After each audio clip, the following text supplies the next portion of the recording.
నమస్తే, నేను Yashoda. Welcome to Pallavi TV.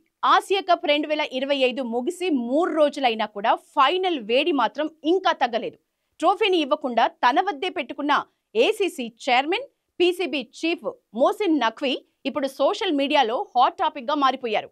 Naqvi వైఖరిపై మంగళవారం జరిగిన ఏసీసీ ఏజీఎంలో అసంతృప్తి వ్యక్తం చేసిన బీసీసీఐ ఐసీసీకి ఫిర్యాదు చేసేందుకు సిద్ధమైంది.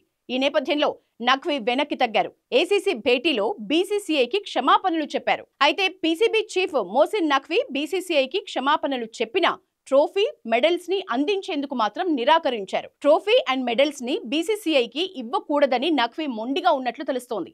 భారత కెప్టెన్ సూర్యకుమార్ యాదవ్ దుబాయ్కి వచ్చి ట్రోఫీని తీసుకోవాలని ఆయన డిమాండ్ చేస్తున్నట్లు సమాచారం. ఆసియా కప్ ట్రోఫీ ఉత్కంఠ కొనసాగుతున్నప్పటికీ నఖ్వీ నేడు యూఏఈ నుంచి లాహోర్కి బయలుదేరుతున్నట్లు తెలుస్తోంది.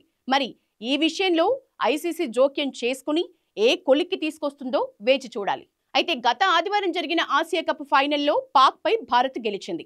పహల్గామ్ ఉగ్రదాడి నేపథ్యంలో పాక్ వ్యక్తుల చేతుల మీదుగా ట్రోఫీ తీసుకోమని భారత ప్లేయర్లు స్పష్టం చేశారు.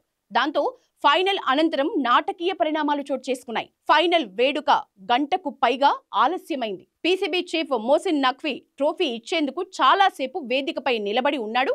వ్యక్తిగత అవార్డులు తప్ప భారత ప్లేయర్స్ ఎవరూ కూడా ట్రోఫీని తీసుకోవటానికి వేదికపైకి వెళ్లలేదు. ఆ తర్వాత నఖ్వీ ట్రోఫీ, మెడల్స్ ని తీసుకుని వెళ్లిపోయాడు. ఇది పెద్ద వివాదానికి దారితీసింది.